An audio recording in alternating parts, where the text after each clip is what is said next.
ஆட்சியில் பங்கு அதிகாரத்தில் பங்கு அப்படின்றத எங்களோட கொள்கையிலேயே ஒன்று வச்சிருக்கோம் அப்படின்றாரு. அப்போ இவங்களெல்லாம் கூப்பிட்றாருன்னா இவங்களுக்கு எல்லாத்துக்கும் ஒன்றும் அமைச்சரவையில் பங்கு தரணும் அப்படின்ற ஒரு இடத்துக்கு வரும். அப்படி தரப்போகிறாரா அப்படின்னு தெரியல. அப்படி தந்தால் அது வந்து தமிழ்நாடு தேர்தல் வரலாற்றில் ஒரு கூட்டணி ஆட்சி தான் முதல் முறையாக அமையுது அப்படின்னு. இன்றைய தலைவர் மு.க. ஸ்டாலின் அவர்களாகட்டும், இவங்க கோயிலுக்கு இவங்க போக மாட்டாங்க. ஒருவேளை போனா கூட வந்து அது கொஞ்ச நேரத்திலேயே அந்த விபூதி அளிக்கிறது அந்த எல்லாமே கேப்சர் ஆயிருது. ஆனா விஜய் அப்படி இல்லை, நான் வைக்கிறேன்னு சொல்லி வச்சுட்டு அவர் போறாரு. ஸோ நீங்க அவரை வந்து ஐடியாலஜிக்கலியாவும் வந்து நீ ஹிந்து விரோதி அப்படின்னு திமுக மேல கட்டமைச்ச மாதிரியான ஒரு இதை வந்து தாவேக்கா மீது கட்டமைக்க முடியாது. சதவீதமாக அதிகமாக வரும் அப்படின்னாங்க. அந்த சதவீதமே வந்து 20-25 வரைக்கும் போனாங்க. 34%, 35% ஒட்டுமொத்தமாக ஆவரேஜா. இப்போ ஆவரேஜ் 35னா இப்போ பல தொகுதிகளில் வந்து 50க்கு மேலே வாங்கியிருக்காங்க, பல தொகுதிகள் 40க்கு மேலே. அதெல்லாம் எங்கேயுமே கணிக்க தவறி இருக்காங்க. இத்தனை வருஷமா ஆட்சியில் இருந்த கட்சிகளும் சரி, எதிர்கட்சியாக இருந்த கட்சியும் சரி, தேசிய அளவில் ஆளும் கட்சிகளும் சரி, இது யாருமே இதை வந்து ப்ரெடிக்ட் பண்ண முடியல. ஆர்.என். ரவி மூலமாக திமுக வந்து ஒரு மிகப்பெரிய நெருக்கடியை கொடுத்துட்டு தான் இருந்தாங்க. அந்த மாதிரியான வேலைகளையும் செய்ய ஆரம்பிப்பாங்க இல்லையா? அதெல்லாம் செய்யறதுக்கான வாய்ப்புகள் இருக்கு. ஆனா அதெல்லாம் விஜய் எப்படி கையாள போறாருன்னு இருக்கு. நாளைக்கு ஒருவேளை வந்து புதிதாக வரக்கூடிய ஆளுநர் ஏதோ ஒரு இடங்கள்ல போய் நீங்க எல்லாரும் ஹிந்தி கத்துக்கணும்னு பேசினா, ஆட்சியில் இருக்கும் விஜயிடம் இருந்து வரும் அறிக்கை அல்லது ரியாக்ஷனை விட முதல் ரியாக்ஷன் திமுகவிடம் தான் வரும். இது ஒரு ஆன்டி இன்கம்பன்சி வேவாகவோ அல்லது விஜய்க்கு ஆதரவான ஒரு அலை வீசுது, சுனாமி வீசுது அப்படின்னு என்னால் அந்த நம்பருக்கு வர முடியல. ஏன்னா அந்த நம்பர் சொல்லணும், நமக்கு விஜய்க்கு ஆதரவான மனநிலை இருந்திருக்கு, இந்த ஆட்சிக்கு எதிரான மனநிலை இருந்திருக்கு. இது ரெண்டும் உண்மை. ஆனால் அது வந்து நம்ம சொல்ற மாதிரி ஒரு ப்ரொபோஷன் சொல்லுவோம்ல, இந்த ஆட்சி வேண்டாம் தூக்கி எறிஞ்சாங்க அப்படின்றது இல்லை. அப்படி தூக்கி எறிஞ்சிருந்தா திமுக வந்து 3ஆம் இடத்துக்கு தள்ளப்பட்டிருக்கணும். திமுக களத்தில் இருந்திருக்காங்க, மற்றவங்க கூட்டணியில் இருந்திருக்காங்க, இத்தனை கட்சிகளையும் விழுங்கி இருந்திருக்கணும். ஆனா மாறாக அப்படி நடக்கல. என்ன நடந்திருக்குன்னா, அவங்க வந்து மெஜாரிட்டி மார்க்கை தாண்ட முடியல.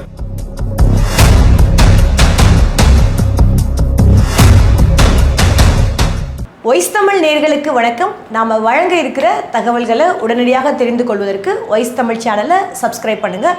நம்முடைய இன்றைய நேர்காணல்ல பத்திரிகையாளர் பிரபாகர் தமிழரசு அவர்கள் இணைஞ்சிருக்காங்க. வணக்கம். வணக்கம் பிரபா. இப்போ நம்ம எலெக்ஷன் வந்து சினிமாவை மிஞ்சுற அளவுக்கு ஒரு பரபரப்பாக இருந்துச்சு அப்படின்னே சொல்லலாம். அந்த அளவுக்கு யாருமே எதிர்பார்க்க முடியாத அளவுக்கான நிறைய ட்விஸ்ட்டுகள் இருந்துச்சு. இது எல்லாருமே எல்லா மீடியாக்களையும் பேசிட்டாங்க. இன்னைக்கு தாவேகா தலைவர் விஜய் அவர்கள் முன்னாடி இருக்கக்கூடிய சவால் என்னவா இருக்கு? அவரை எப்படி ஆட்சி அமைப்பார்? முதல் இருக்க சவால் இந்த மெஜாரிட்டி மார்க்ன்றது 117 வந்து ஹாஃப், அதோட ஒரு சீட் அதிகம் இருக்கு. 118 எடுத்தால் அவர் பெரும்பான்மை மெஜாரிட்டி பெற்றிருக்காரு அப்படின்னு. ஆனால் தாவேக்கா தனித்து போட்டியிட்டு 234 ஒன்று இல்லை 33 தொகுதிகளில் போட்டியிட்டு 108 தொகுதிகளில் வென்றிருக்காங்க. இப்போது இதில் வந்து ஸ்பீக்கர் முதல்ல ஸ்பீக்கர் தேர்ந்தெடுக்கணும், அதில் 1 டவுன், அப்போ 107. அப்புறம் தாவேக்கா தலைவர் விஜய் 2 சட்டமன்ற தொகுதியில் ஜெயிச்சிருந்திருக்காரு. அப்போ அதில் 1 ராஜினாமா பண்ணணும். 2 இதில் இருந்து அசம்பிளிக்குள்ளே போக முடியும். அப்போ 1 ராஜினாமா பண்ணுறேன்னா அதுவும் இவர் என்ன இன்னொன்று கவுண்ட் 1 தான், எப்படி பார்த்தாலும் இவர் ஒருத்தர் தான். ஸோ அதுவும் எடுத்துகிட்டு 106. இவங்க இதில் இருக்க இப்போ இவருக்கு தாவேக்கா அவருக்கு இருக்க தனியாக இருக்கிறதுன்னு பார்த்தா 106 பேர் தான் இருக்காங்க. அப்போ 117, அதில் 117 மெஜாரிட்டி மார்க்குன்னு பார்க்குறப்போ அங்கேயும் 1-2 குறைஞ்சிரும். அப்போ 234 2 போனால் 232. அதில் பாதி 116, 117 எடுத்தால் மெஜாரிட்டி வரும் அப்படின்றது கணக்கு. இப்போ அவங்களுக்கு இந்த 106லேருந்து 117க்கு அவங்க எடுக்கணும் அப்படின்னா அவங்களுக்கு வந்து கிட்டத்தட்ட ஒரு 11 எம்எல்ஏக்கள் தேவைப்படுறாங்க. அந்த 11 எம்எல்ஏக்கள் யாராக இருக்க போகிறாங்க, யாருடைய ஆதரவு இவங்க கேட்க போகிறாங்க, யாருடைய ஆதரவு வாலண்டியராக கொடுக்குறாங்க அப்படின்றது. இப்போ நேரடியாக இவங்க வந்து கேட்கறதுக்கான சூழல் பார்த்தா இவங்க எல்லா மீன்ஸ் இதர கட்சிகள் திமுக பிரதான கட்சிகள் தாண்டி திமுகவுடன் கூட்டணி கட்சிகளில் பார்க்குறப்போ இடதுசாரிகள், விடுதலை சிறுத்தைகள், காங்கிரஸ் மொத்தம் சேர்த்துனா அவங்கக்கிட்ட ஒரு 12 தொகுதிகள் 11 தொகுதிகள் வர்றாங்க. காங்கிரஸ் 5 தொகுதிகள் மற்றும் இடதுசாரிகள் விசிகா சேர்த்துனா 6 தொகுதிகள் மட்டும் 11 தொகுதிகள் அவங்க கையில் இருக்குது. இவங்க எல்லாரையுமே அவங்க இன்வைட் அழைக்கிறாங்க, ஆதரவு தரக்காக அழைக்கிறாங்க அப்படின்னா அது ஒரு 11 சீட்டு. அது ஒரு வாய்ப்பு இல்லை. இவ்வளோ கட்சிகளுக்கும்னா இப்போ ஒரு ஆட்சியில் பங்கு அதிகாரத்தில் பங்கு அப்படின்றத எங்களோட கொள்கையிலேயே ஒன்று வச்சுருக்கோம் அப்படின்றாரு. அப்போ யாரால் இவங்களெல்லாம் கூப்பிட்றாருன்னா இவங்களுக்கு எல்லாத்துக்கும் ஒன்றும் அமைச்சரவையில் பங்கு தரணும் அப்படின்ற ஒரு இடத்துக்கு வரும். அப்படி தரப்போகிறாரா அப்படின்னு தெரியல. அப்படி தந்தால் அது வந்து தமிழ்நாடு தேர்தல் வரலாற்றில் ஒரு கூட்டணி ஆட்சி இதுதான் முதல் முறையாக அமையுது அப்படின்னு நம்ம எடுக்கலாம். இன்னொரு வாய்ப்பு இவ்வளோ கட்சிகள் கொடுக்கணும்னா நீங்கள் இப்போ அமைச்சரவையிலே வந்து விடுதலை சிறுத்தைகள் 1, இடதுசாரிகள் 2 பேர் இருக்காங்க, காங்கிரஸ் 1ன்னு பார்க்குறப்போ அது 4 பேர் வராங்க. 4 பேர் கொடுக்கணும் அப்படின்றப்போ இது சிரமமாக இருக்குது அப்படின்னா இன்னொரு கம்யூனிஸ்டுகள் அதை ஏற்றுக்க மாட்டாங்க இல்லையா, அவங்க வந்து அந்த அது தெரியாது. அவங்களும் வந்து இந்த ஆட்சியில் பங்கு அதிகாரத்தில் பங்கு அப்படின்ற கொள்கையில் ஏற்றுக்கிறாங்க. ஆனால் இந்த முறை விஜயுடன் வந்து இந்த ஆட்சியில் பங்கு ஏற்றுக்கிறாங்களா அப்படின்னு நமக்கு தெரியாது. ஒருவேளை வந்து விடுதலை சிறுத்தைகள் தலைவர் திருமாவளவன் குறிப்பிட்டது போல் இன்றைக்கி அறிக்கையில் குறிப்பிட்டிருக்காரு. அவர் ஊடகங்களை பேசுகிறப்பும் குறிப்பிட்றாரு.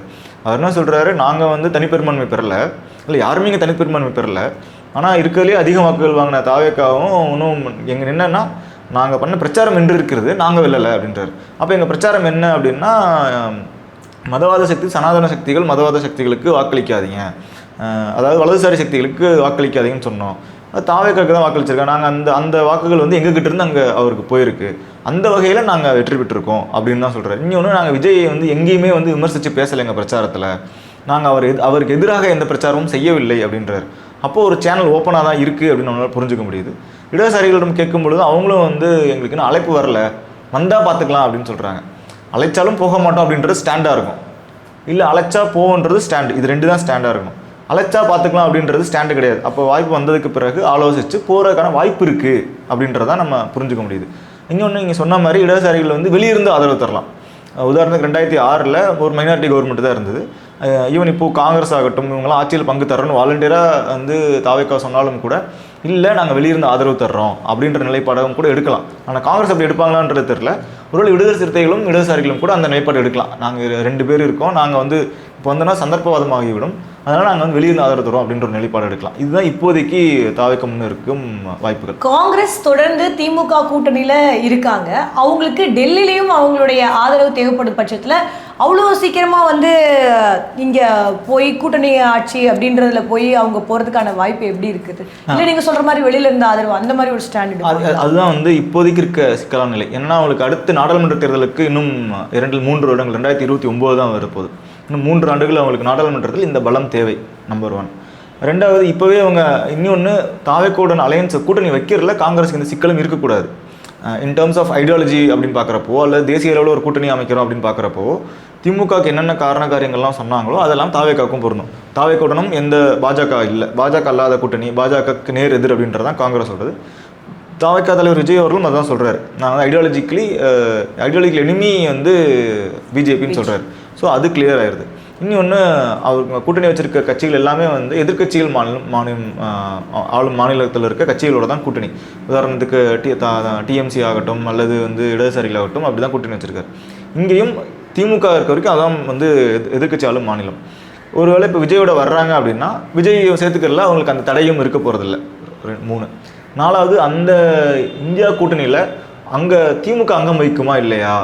இப்போ ஏன்னா அங்கே தான் வந்து இது வரைக்கும் வந்து சிஎம் முன்னாள் முதல்வர் திமுக தலைவர் வந்து ஒரு ஸ்டேட்ஸ்மேனாக பார்க்கப்பட்டவர், ஒரு நேஷனல் லெவலில் ஸ்டால்வாட்டாக பார்க்கப்பட்டவர், நேஷனல் லெவலில் டீலிமிட்டேஷனுக்கு எதிராக ஒட்டுமொத்த இந்தியாவிலேயே வந்து உச்சபட்சமாக எதிர்ப்பு தெரிவித்தவர் முன்னாள் முதல்வர் மு க ஸ்டாலின் தான்.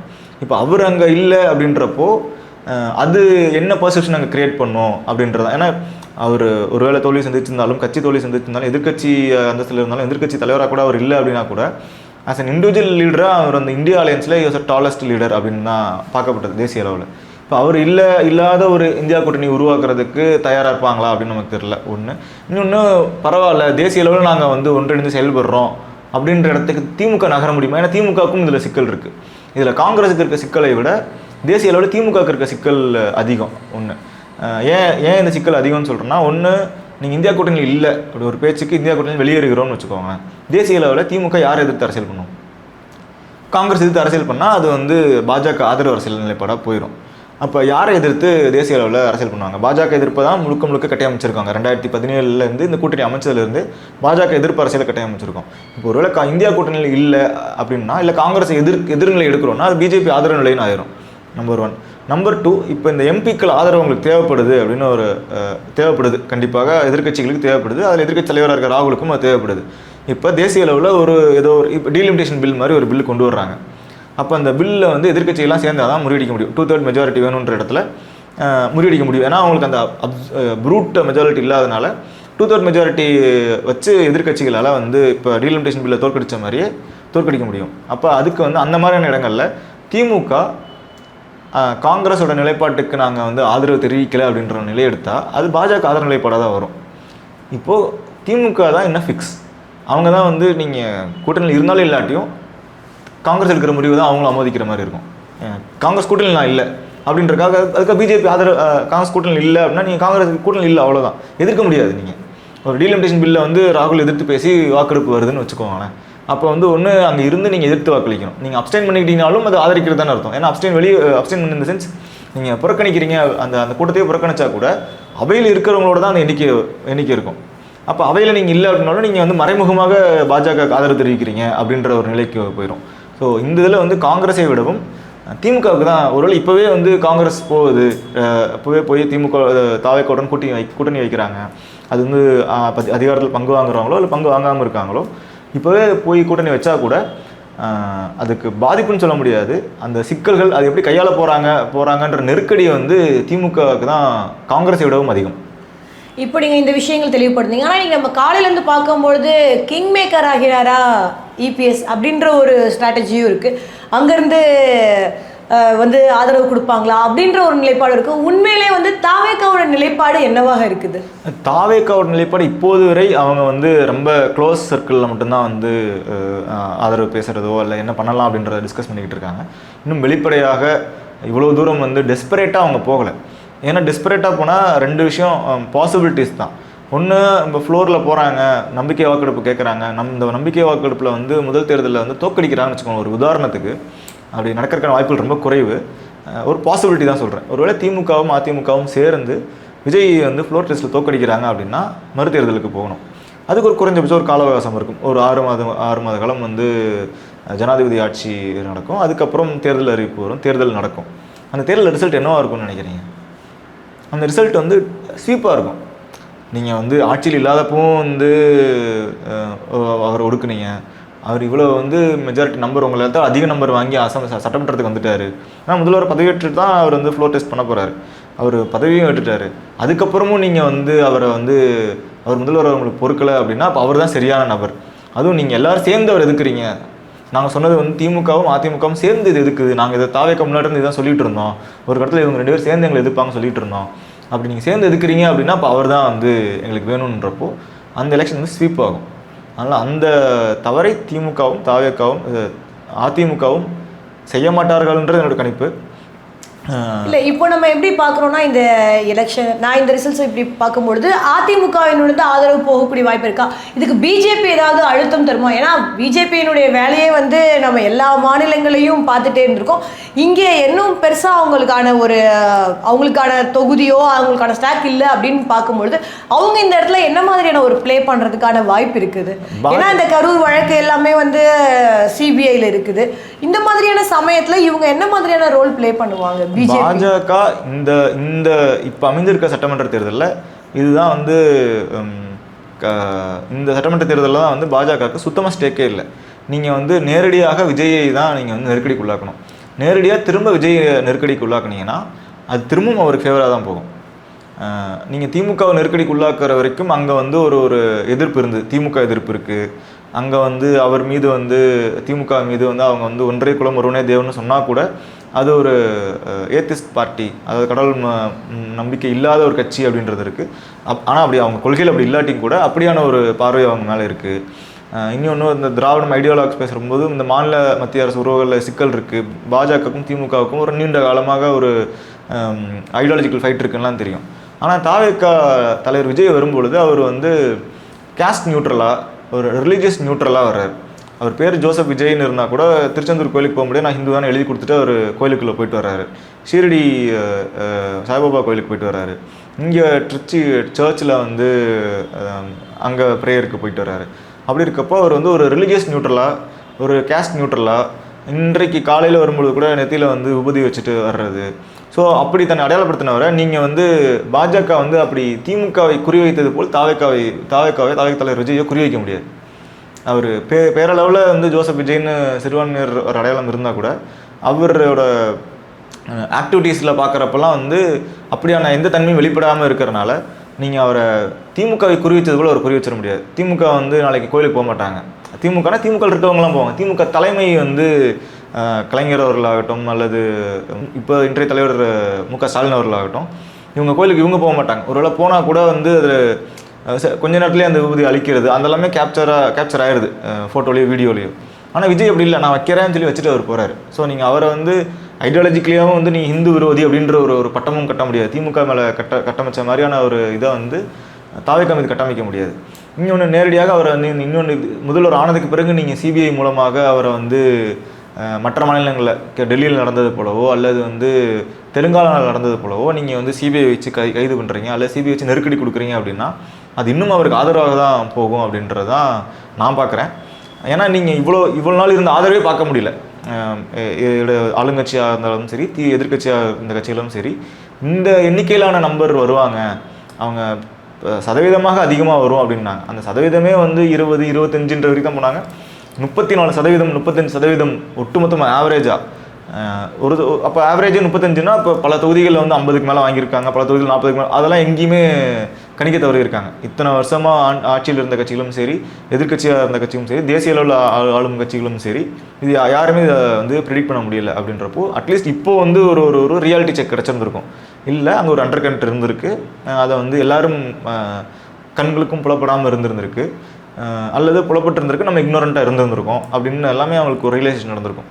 ஸோ அதனால் இப்போதைக்கு அவங்க கவர்னர் வச்சு திமுகவுக்கு என்ன மாதிரியான நெருக்கடி கொடுத்தாங்களோ அந்த அளவுக்கு தான் கொடுக்க முடியும். ஏன்னா புது கவர்னரை கூட, ஏன்னா இப்போ இருக்கிறது இன்சார்ஜ் கவர்னர் தான் இருக்காங்க. ஸோ புது கவர்னரை வந்து நியமிக்கிறதுக்கான வேலையும் வந்து பார்த்துட்டு இருக்கிறதா ஒரு தகவல் கிடைக்குது. ஸோ என்ன மாதிரி இந்த மாதிரி ஆர்.என். ரவி மூலமாக திமுகவுக்கு வந்து ஒரு மிகப்பெரிய நெருக்கடியை கொடுத்துட்டு தான் இருந்தாங்க. ஸோ அந்த மாதிரியான வேலைகளையும் செய்ய ஆரம்பிப்பாங்க இல்லையா? அதெல்லாம் செய்யறதுக்கான வாய்ப்புகள் இருக்குது. ஆனால் அதெல்லாம் விஜய் எப்படி கையாள போகிறாருன்னு தான் இருக்குது. இப்போ திமுக அதை கையாண்ட விதம் வந்து திமுக அதை பொலிட்டிசைஸ் பண்ணாங்க. ரவி அவர்கள் ஏதோ ஒரு குக்கிராமத்தில் ஏதோ ஒரு இடங்களில் போய் நீங்கள் ஹிந்தி கற்றுக்கணும்னு பேசுகிறாரு, ஒரு குட்டி வீடியோ வந்துடும், அதுக்கு ரியாக்ட் பண்ணுறோம் நம்ம, ரொம்ப ஹார்ஷாக ரியாக்ட் பண்ணுவாங்க. அது வந்து திமுகவோட ஸ்டாண்டு. திமுக ஆளுநர்கள் வந்து திமுக ஆட்சியில் இருந்தப்போ மட்டும் கிடையாது, திமுக ஆட்சியில் இல்லாத போதும் அந்த ஸ்டாண்டு தான் எடுப்பாங்க. நாளைக்கு ஒருவேளை வந்து புதிதாக வரக்கூடிய ஆளுநர் ஏதோ ஒரு இடங்களில் போய் நீங்கள் எல்லோரும் ஹிந்தி கற்றுக்கணும்னு பேசினா ஆட்சியில் இருக்கும் விஜயிடம் இருந்து வரும் அறிக்கை அல்லது ரியாக்ஷனை விட முதல் ரியாக்ஷன் திமுகவிடம் தான் வரும். இது அதிமுக காலத்தில் பன்வரிலால் புரோஹித் இருந்தப்போ அவர் ஆய்வுக்கூட்டங்கள் நடத்தினார். உதாரணத்துக்கு சென்னையில் ஆய்வுக்கூட்டம் நடத்தினார், கோவையில் வந்து அதிகாரிகள் மாவட்ட எஸ்பி அவங்களாம் கூப்பிட்டு ஆய்வுக்கூட்டம் நடத்துகிறார். அப்போ வந்து அதிமுக ஆட்சி, திமுக ஆட்சி கூட கிடையாது. அதிமுக ஆட்சியில் யாரும் எந்த முதலமைச்சரோ அல்லது மற்ற அமைச்சர்களோ ஒருவரும் வாய் திறக்கல. அவரை வந்து ரிசீவ் பண்ணுறதுக்கோ அந்த கூட்டத்திலையும் கூட வந்து அமைச்சர்கள் பங்கெடுத்துக்கிட்டாங்க. அதுக்கு முதல் கலவரக்குரல் வந்து திமுக தலைமையிடம் இருந்தால் வந்தது. அதே போல் இந்த வாட்டி வந்து ஒரு வேளை வந்து இது வந்து ஒரு அட்மினிஸ்ட்ரேட்டிவ் ப்ரொசீஜர் தான் அப்படின்னு சொல்லி தாவேக்காவோ அல்லது தாவேக்கா தலைமையோ அல்லது தாவேக்கா அமைச்சர்களோ அது ஏற்றுக்கொண்டால் கூட அவர்களுக்கு எதிராக கடுமையாக வந்து வாதிட போகிறதோ அல்லது எதிராக விமர்சிக்க போகிறதோ திமுகவாக தான் இருக்க போகுது. அப்படி ஏன்னா எந்த கட்சிகளுமே வந்து அப்படி அந்த நிலை எடுக்கிறது இல்லை அப்படின்றதான் இது. அவருக்கு அந்த சிக்கல்கள்லாம் இருக்குமான்னு தெரில, எவ்வளோ தூரம் அதை வந்து ஐடியாலஜிக்கலாக ஹேண்டில் பண்ண போகிறாங்க. ஏன்னா அந்த ஐடியாலஜிக்கல் கிளியர் கவர்னர்ஸ், ஏன்னா ஒரு ஐடியாலஜி சித்தாந்தம் ஒன்று சொல்கிறாங்க, அந்த சித்தாந்தம் மட்டும் இல்லை, அதுக்கு பின்னாடி நிறைய கூறுகள் இருக்குது. அப்போ ஆளுநரோட நிலைப்பாட்டில் என்ன உங்களோடது, டீலிமிட்டேஷன் உங்கள் நிலைப்பாடு என்ன, ரொம்ப சின்ன சின்ன விஷயத்துக்குமே வந்து நீங்கள் ஐடியாலஜியில் அந்த ரேஷனல் சித்தாந்த, அதாவது அரசியல் சித்தாந்தத்திற்கு வழியாக தான் நீங்கள் ஒன்றையும் பார்க்க வேண்டியதாக இருக்குது. அப்படி தான் கொண்டு வராங்க. இப்போ டீலிமிட்டேஷன்னா சும்மா ஏதோ டீலிமிட்டேஷன் அப்படின்ற சும்மா தொகுதி மறுவரைக்கு எதிரான நிலையே கிடையாது. அல்லது கவர்னருக்கு எதிரானதுன்றது வந்து வெறுமனே கவர்னருக்கும் யார் இருக்குது, கவர்னர் வந்து ஏதோ ஒரு நபர் ஆர்.என். ரவி இருக்கார், பன்வரிலால் புரோஹித் இருக்கார், பல ஆளுநர்கள் வந்து போயிருக்காங்க. அப்போ இட் இஸ் நாட் அபவுட் அந்த பர்சன் கிடையாது. அந்த ஏன் நம்ம வேணான்றப்போ மாநில சுயாட்சி வேணும்னு கேட்குறோம். அப்போ மாநில சுயாட்சி கேட்டுட்டு இருக்கப்போ கவர்னர் வந்து நம்மளுக்கு ஒரு விஷயத்தை டிக்டேட் பண்ணுறாருன்றப்போ அது நம்ம மாநில சுயாட்சியில் வந்து அது அவங்க ஆதிக்கம் செலுத்துகிற மாதிரி இருக்குது. அப்போ ஏன் யார் ஆதிக்கம் செலுத்துகிறா கவர்னர்னா மத்திய அரசு ஆளுநர்கள் மூலியமாக அழுத்தம் செலுத்துகிறாங்க அப்படின்றது. அப்போ அங்கே தான் மாநில சுயாட்சி, இந்த மாநில சுயாட்சியில் வழியாக இருந்து தான் நம்ம கவர்னரோட தலையீடை வந்து கண்டிக்கிறாங்க. அப்போ இவர் மாநில சுயாட்சியின் மீது இவருடைய பார்வை என்ன அப்படின்றது தெரியாது. மாநில சுயாட்சி பார்வையிலே அவர் வந்து கூட்டணி ஆட்சின்னு சொல்கிறாரு. கூட்டணி ஆட்சி ஒரு வரவேற்கத்தக்கது அரசியலில். ஆனால் இந்த கூட்டணி ஆட்சியில் பங்கு, அதிகாரத்தில் பங்கு வரவேற்கத்தக்கது. அது என்னவாக வலுப்பெறப்போ அதனால தான் அந்த ஐடியாலஜிக்கல் கொஸ்டின்ஸ் அப்படின்றது இருந்துகிட்டே இருந்தது. இது எல்லாம் வந்து ஒரு இன்டெலெக்சுவல் ஃபோரம்லையோ அல்லது ஒரு ஒரு விவாதங்களை நம்ம விவாதிச்சுட்டு இருக்குது. ஆனால் இதெல்லாமே வந்து தேர்தல்களில் ஒரு பொருட்டல்ல, வாக்காளர்களுக்கு ஐடியாலஜி அப்படின்றதோ அல்லது இந்த கோணத்தில் ஏன் ஆளுநரை எதிர்க்கிறோம் அப்படின்ற ஒரு காரணம் சொல்கிறோம்ல, அதெல்லாம் வந்து விஜய் வந்து நமக்கு சொல்லலை. அதனால் அவர் அதை எப்படி ஹேண்டில் பண்ணுவாருன்னு தெரியல. அதெல்லாம் ஒருவேளை அந்த நெருக்கடிகள்லாம் இருக்கக்கூடும். ஆனால் அது நெருக்கடியாக அவர் பார்க்குறாருன்றதா இருக்குது. இப்போ திமுக அது நெருக்கடியாக பார்க்கும், அதிமுக அது நெருக்கடியாக பார்க்கல. இப்போ விஜய் அதை நெருக்கடியாக பார்ப்பாரா, இல்லை அது வந்து அட்மினிஸ்ட்ரேட்டிவ் ப்ரொசீஜர் தாங்க, என்னால் அந்த கூட்டத்தில் கலந்துக்க முடியல, அமைச்சர் கலந்துக்கிட்டார், இதில் என்ன இருக்குது, அவங்க ஒன்றும் பெருசாலாம் கேட்கல, நாங்கள் சொல்கிறதா, என்கிட்ட ஃபைல் கேட்டாங்க, ஃபைல் காமிச்சோம், அவ்வளோதான் அப்படின்னு அதை இலகுவாக எடுக்கிறாரா, இல்லை அவர் வந்து ஐடியாலஜிக்கல் லைன்லேருந்து இல்லை நான் பண்ண மாட்டேன் அப்படின்னு மறுக்கிறாரா அப்படின்றது தான். உதய் மின் திட்டத்துக்கு முன்னாள் முதல் ஜெயலலிதா அவர்கள் கையெழுத்து போட மாட்டேன்னு சொன்னாங்க. ஏன்னா அந்த திட்டத்தை நீங்கள் ஒரே நாடு ஒரே தேர்தல் அந்த ஒற்றை கலாச்சார முறையை கொண்டு வர்றீங்க. அதை நீட்சியாகத்தான் இந்த பாலிசிஸ் எல்லாமே வந்து ஒரே ஒரு நாட்டு முழுவதுக்கு ஒரே பாலிசியும் கொண்டு வர்றீங்க, நான் போட முடியாதுன்னு ஜெயலலிதா அவர்கள் நின்னாங்க. அது அவங்களோட இந்த ஸ்டேட் ரைட்ஸ்லேருந்து தான் அதையும் நம்ம பார்க்குறோம். ஆனால் எடப்பாடி அவர்கள் அதை வந்து இதில் என்னங்க இருக்குது, போட்டால் தான் எங்களுக்கு வந்து மானியம் தரும்னு சொன்னாங்க, போட்டால் தான் எங்களுக்கு வந்து வாங்க முடியும், அப்போ என்ன பண்ண முடியும். அதே போல் ஃபுட் செக்யூரிட்டி பாலிசி அதை கையெழுத்து போட்டால் தான் எங்களுக்கு வந்து ரேஷன் பொருட்கள்லாம் வந்து மானிய விலையில் தரேன்னு சொன்னாங்க, நாங்கள் வேறு வழி இல்லை நாங்கள் போட்டுட்டோம் அப்படின்னாங்க. இதே நிலைமையை பண்ணால் திமுகவுக்கும் இருக்குது. திமுகவுக்கும் தேசிய கல்விக் கொள்கை கையெழுத்து போடுங்க, நீங்கள் அமல்படுத்தணும்னு அவங்க கேட்கல, நீங்கள் அமல்படுத்துங்க இப்போ பல இது வந்து மத்தியில் இருக்கிற மாநிலத்தை அமல்படுத்துறது இல்லை, நீங்கள் கையெழுத்து போட்டு ஃபண்டு வாங்கிக்கோங்கன்னாங்க. நீங்கள் ஃபண்டே கொடுக்காட்டு நான் கையெழுத்து போட மாட்டேன் அப்படின்னா இப்போ வரையும் கையெழுத்து போடல. வந்ததுக்கப்புறம் அவர் போடுவாரா மாட்டாரா விஜய், அவர் மாநில கல்விக் கொள்கை தனியாக நிறுவ போகிறாரா இல்லை இந்த தேசிய கல்விக் கொள்கை போடுவாரா அப்படின்றது தான் காத்திருந்து பார்க்கணும். அவர் ஸ்டாண்ட் எல்லாமே நிறைய சவால்கள் வந்து அவருக்கு பின்னாடி இருக்க சவால்கள் நிறையா இருக்குது. இன்றைக்கி கண்ணு முன்னாடியே அவர் வந்து எந்த கூட்டணியிலேருந்து கட்சி கூட வந்து சேர்ந்து கூட்டணி அமைக்க போகிறாங்க, ஆட்சி அமைக்க போகிறாங்க அப்படின்றதெல்லாம் ஒரு பக்கம் இருக்குது. இந்த தேர்தலை நீங்கள் களத்திலிருந்து நிறைய ரிப்போர்ட் பண்ணியிருக்கீங்க, அது களத்தில் நிறையா பண்ணியிருக்கீங்க. இப்போ இந்த ரிசல்ட்டை வந்து நீங்கள் எப்படி பார்க்குறீங்க, நீங்கள் உங்களோட அப்சர்வேஷன் என்னவா இருக்குது இந்த தேர்தலை பொறுத்த வரைக்கும்? இந்த தேர்தலை பொறுத்தளவுக்கு நம்ம வந்து அதாவது நான் மற்றவங்க எல்லாத்தையும் சொல்ல முடியுமான்னு எனக்கு தெரியல. அட்லீஸ்ட் நான் என்ன லெவலில் இருந்து என்ன சொல்ல முடியும்னா, நான் வந்து இந்த டிவிகேக்காக ஒரு ஒரு ஆதரவு நிலைப்பாடு இருக்குது அப்படின்றத கணிக்க தவறி இருக்கும் அப்படின்றது தான். ஆனால் இது வந்து என்னால் வந்து ஒரு வேவ், அதாவது இந்த இருக்க ஆட்சிக்கு எதிரான மனநிலைன்றதான் ஆன்டி இன்கம்பன்சின்னு சொல்லுவோம். இது ஒரு ஆன்டி இன்கம்பன்சி வேவாகவோ அல்லது விஜய்க்கு ஆதரவான ஒரு அலை வீசுது, சுனாமி வீசுச்சு அப்படின்னு என்னால் அந்த நம்பருக்கு வர முடியல. ஏன்னா அந்த நம்பர் சொல்லணும் நமக்கு. விஜய்க்கு ஆதரவான மனநிலை இருந்திருக்கு, இந்த ஆட்சிக்கு எதிரான மனநிலை இருந்திருக்கு.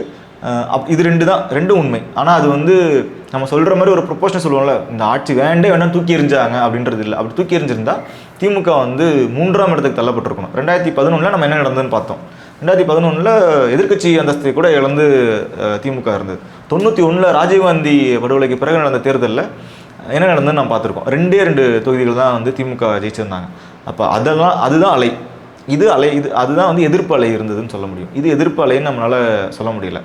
அதனால ஏன்னா 2ஆம் இடத்துல தான் இருக்காங்க, எதிர்க்கட்சியாக இருக்காங்க, வலுவான எதிர்க்கட்சின்னு சொல்கிறது 2 கட்சிகளுமே வந்து அதிமுகவும் அவங்களோட ஸ்ட்ராங் ஹோல்ஸை தக்க வச்சுருக்காங்க. திமுக தங்களோட ஸ்ட்ராங் ஹோல்ஸை இழந்தால் கூட ஒரு கணிசமான எண்ணிக்கை அளவில் இந்த தேர்தல் சிஸ்டத்தில் அவங்க எதிர்க்கட்சி.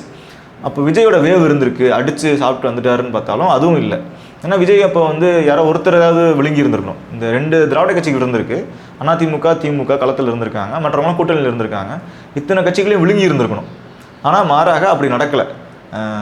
என்ன நடந்திருக்குன்னா, அவங்க வந்து மெஜாரிட்டி மார்க்கை தாண்ட முடியல. அப்போது ஒரு ஆதரவு நிலை இருந்திருக்கு. இந்த ஆட்சிக்கு எதிரான மனநிலையம் போலவே அதே அளவிலான விஜய்க்கான ஆதரவு நிலையம் அங்கே இருந்திருக்கு. அதுதான் வந்து ஒரு 108 நிறுத்தி இருந்திருக்கு. ஏன்னா கடந்த முறை 6 தொகுதியில் போட்டிட்டு 2 வென்ற இடதுசாரிகளும் சரி, விடுதலை சிறுத்தைகளும் சரி, இந்த முறையும் அதே 2 தொகுதியில் ஜெயிச்சிருந்திருக்காங்க. இந்த முறை அவங்களுக்கு நஷ்டம் எதுவும் கிடையாது. என்ன இடதுசாரிகள் 5 போட்டிட்டு 2 வென்றாங்க, விடுதலை சிறுத்தைகளுக்கு மட்டும் 2 தொகுதி லாஸ் கடந்த முறை ஒப்பிடுற அளவில்.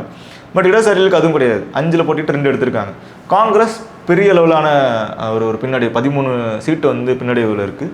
ஏன்னா திமுக ஆளுங்கட்சிக்கே அப்படியான ஒரு நிலைமை இருக்கும் பொழுது கூட்டணி கட்சிகளுக்கு வந்து ஒரு நம்பர்ஸ் காங்கிரஸுக்கு 13 தொகுதிகள் போயிருந்திருக்கு.